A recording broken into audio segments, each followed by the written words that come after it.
Okay guys, today I am teaching from home, and so everybody say hello to Taz. He's sitting there, he won't leave me. So anyhow, we're going to go over the chapter 3 review today. So if you haven't already, get your chapter review pulled up. I'm going to go over the answers to the chapter review. We have a test on Tuesday, so I need for you to have all of your chapter reviews. You will need them to study by.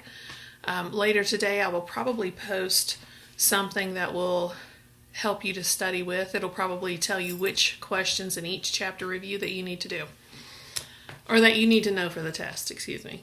Okay, so the chapter review starts off with mixed economy. So it says, what is a mixed economy? A system which combines free enterprise with state regulations. That's what we have.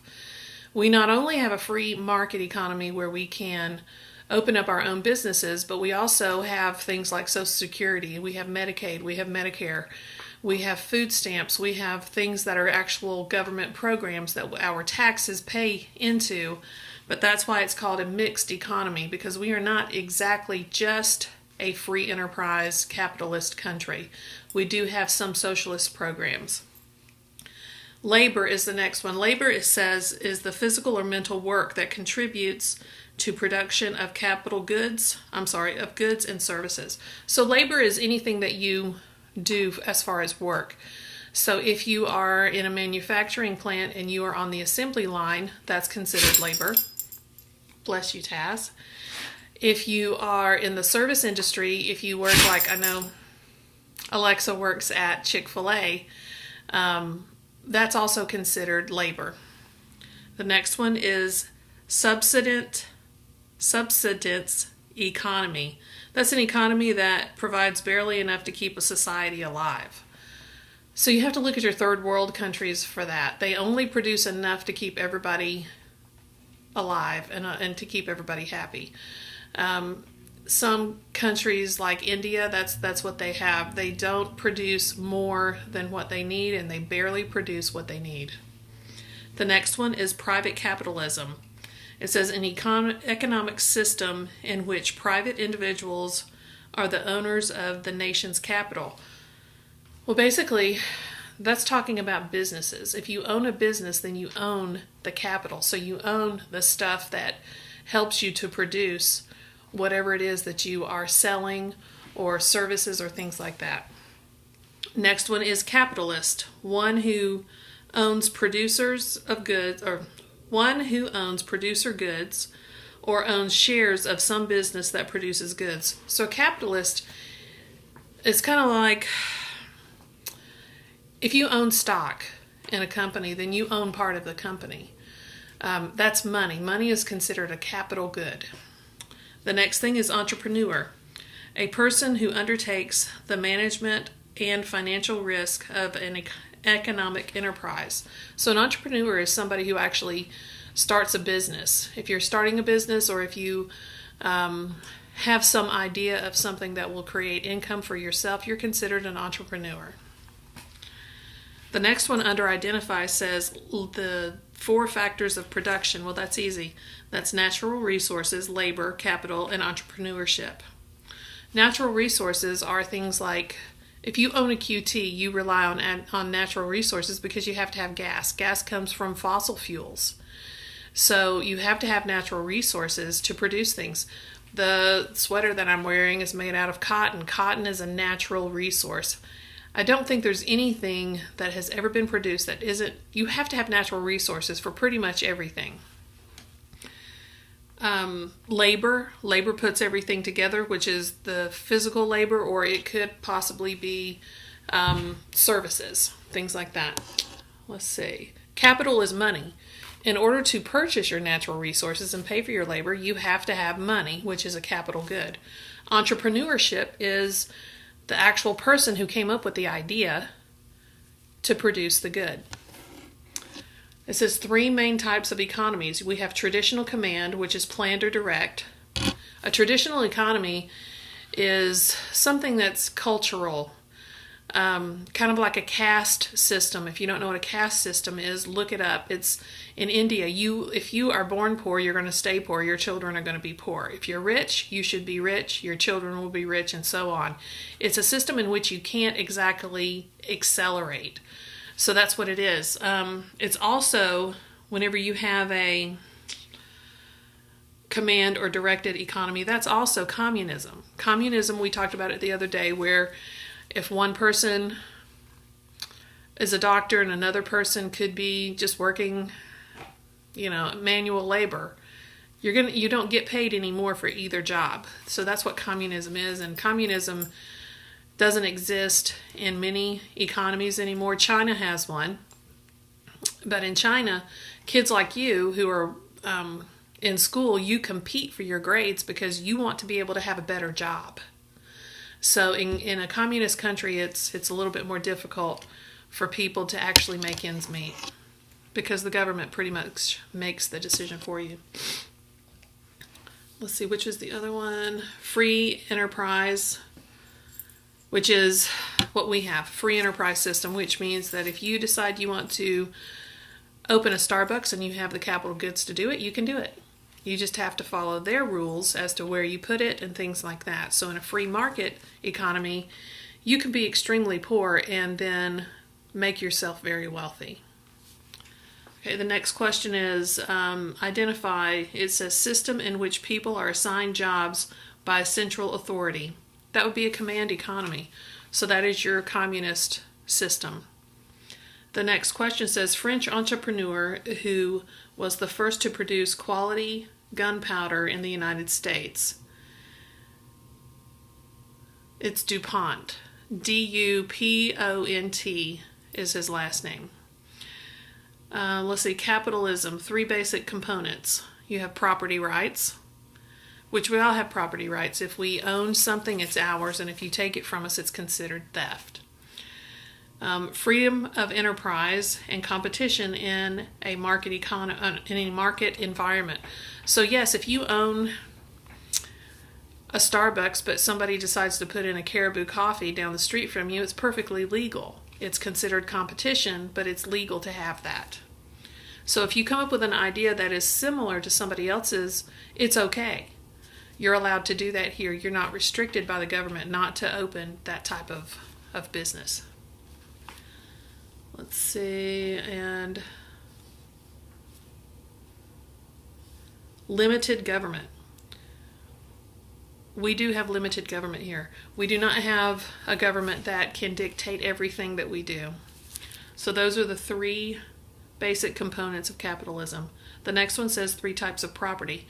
Real property, which is physical property, and financial, which means if you have if you decide to invest in silver, gold, things like that, put your money in the bank, things that are monetary, something that relates to money. And intellectual property is your ability to think. So those are the 3 types of property. 2 components of the market in a free enterprise economy. This is number 7. So what are the 2 components of the market in a free enterprise economy? You have a resource market and you have a product market. Your resource market is where the producers actually go to get the goods to produce what it is that they're selling. You can kind of look at it like,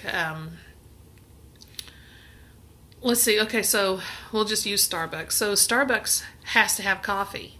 So they have to actually have the resources. So if they don't own their own coffee bean fields, they are purchasing it from somebody else. Let's see. 2 entities that make the majority of the economic decisions in a free market. Well, that would be private households and private businesses. Those are the ones who make the decisions in our free market economy because we are the ones who actually control it. We control the demand for things. It's kind of like the new iPhone when it comes out. Who makes it popular? We, the people, make it popular. So that's why we're in charge of what happens within a free market. Okay, under explain, it says, why is information sometimes considered the fifth factor of production. What happens when the four factors of production are not combined intelligently? Well, information. You have to have information in order to start a business. You wouldn't want to open a business in an area that already is populated with a lot of other businesses. We were talking, I think, the other day about where would you put another Starbucks. Well, you would put it where there isn't one very close, because then people will flock to it because it's the only one in the area. But you have to have it be a populated area. You have to be in an area that you think that people will purchase your product. That's intellect. That means that you're using intelligence to make your decisions. Nowadays, when restaurants open, they actually hire somebody who comes in and tells them what type of food would be good in a restaurant in the area. And so that's how businesses become popular. Is they use companies that have intelligence in order to decide what type of business to have in the area. Without that, you would have failing businesses. There's been, around the corner from me, there's a little strip shopping center that is only accessible by one-way traffic. Well, they put a sushi restaurant in there, which it's done really well, but only because the closest sushi place is next to the mall, or it's at Sandy Plains and Shallowford, which is a good drive. So a lot of people just go to the sushi place that is inconvenient. On the corner of that shopping center, there used to be a coffee house. You can't get to it. So people did not go there. They were thinking, well, on my way to work, I can stop by another place that's more convenient to get to. So you have to look at things intellectually and go, what kind of business would be best for this area? And that's why intelligence and information kind of like go together. When you don't combine all of those things together, you end up with a failed business. You're probably thinking, well, you're probably not thinking, but I'm going to tell you, and I didn't mean you're not thinking. I mean, you're not thinking about what I'm thinking about. So a business, what percentage of businesses close within the first year? Well, it's pretty high. It's about 70%. And it's based off of the fact that people aren't smart enough to look at what is your audience commanding? What are the people willing to purchase? And so that's where intelligence comes into play. So let's look at the next question. Explain how the ways in which four factors of production are combined to influence the prosperity of economies. When the production factors are combined efficiently in the presence of a free market, an economic system prospers, bringing wealth to its citizens. Okay, so let's think about that. Explain the ways in which the four factors of production are combined to influence the prosperity of an economy. Okay, well, recently Trump gave us a tax break. So the four factors of production, you have to think, how does a decrease in taxes help those factors of production? Well, it's pretty simple. I heard today that Apple is going to be bringing back jobs. They're going to be producing their products in the U.S. instead of China because of the tax decrease. How does that affect us? It affects us in a great way. It means that there will be more jobs, which means we need more resources, which means we need more laborers, and we need more intelligence. The whole thing has to recombine, but it will come together very, very nicely. The market is doing really well right now because of the decrease in taxes. So let's see, number 3. Does the possession of natural resources guarantee wealth? No, not at all. It doesn't guarantee anything. You have to look at, Colorado. Colorado has a lot of fossil fuels, but you can't drill there because they want to keep nature as nature. They do not want to destroy the land. So just because you have a natural resource does not mean that you're going to make money off of it. So if you owned property in Colorado and it was deemed specific type of property, it doesn't mean that you can use your property to make money. So just having it doesn't mean you're going to make money. It means you could, but under certain circumstances you can, certain circumstances you can't. Let's see, number 4. Is all labor purely physical? No, not at all. There's mental labor. Mental labor is probably what happens to you whenever you go into your math class. It's mentally laborious. So not everything is purely physical when you're working. Sometimes it's mental work. Should a skilled laborer receive more reward than an unskilled laborer? Why or why not? Well, of course they should. A skilled laborer should receive more money because they have more skills to produce things. So you have to look at, okay, if you go to a mechanic for, I don't know, like a Mercedes-Benz, okay, well, they have some really technical stuff under the hood of a Mercedes-Benz, and the mechanic has to know how all of that is put together. So should he be paid more than a regular mechanic? Yes, because he has more knowledge and he has more skills. It's the same thing like with Alexa working at Chick-fil-A. Different jobs pay different things depending on your skill set. Let's see. In what sense can stocks, bonds, savings accounts, etc. be counted as capital? Because money is capital. That's the thing you have to understand. Anything that you can sell to create money with is considered capital. If you can sell your iPhone online, it's considered capital. You can sell it for money. So anything that can be transferred into money is considered capital. What is the difference between capitalism in the United States and capitalism in China? Well, capitalism in the United States is private. In the state, let's see, China does have some capitalism, but you have to be on the higher end of it. It's kind of like the kids competing for, good grades in order to be able to go to college. In China, you don't get to choose to go to college. The country decides for you. So there is a big difference. Why do entrepreneurs deserve a large economic reward they sometimes receive? Well, if you're smart enough to come up with a product that people are wanting, why wouldn't you get a larger reward for coming up with that idea? But it's the ideas that create everything. When cell phones first came out, they were just basically a phone. You could not text. It was a phone that you made phone calls from. Then somebody thought, well, what if we could change it a little bit and people could send what we're going to call a text. And so somebody came up with a phone that you could text from. And then Apple came up with the idea of why can't we just, they had an iPod. Why can't we combine a phone with an iPod and then you can have a mini computer with texting and phone? They came up with the idea for it. So why shouldn't they be rewarded for coming up with the idea? But then you have to jump all the way back to the Bells who came up with the phone system. Taz is crying. I don't know why. Taz. Stop crying.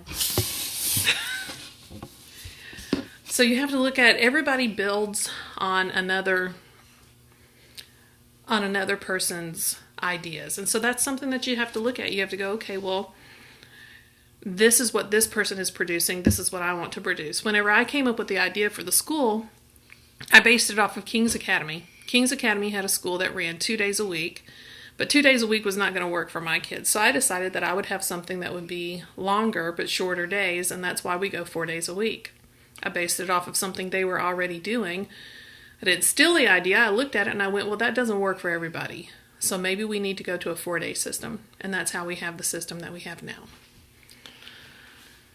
Let's see. Why is private capitalism more efficient than other economic systems at supplying goods and services that people want and need? Well, people tend to work harder if they want something. We have, every other year, we have a trip to Disney World, and my seniors sometimes work pretty hard to manage to get those tickets because their parents aren't going to pay for it.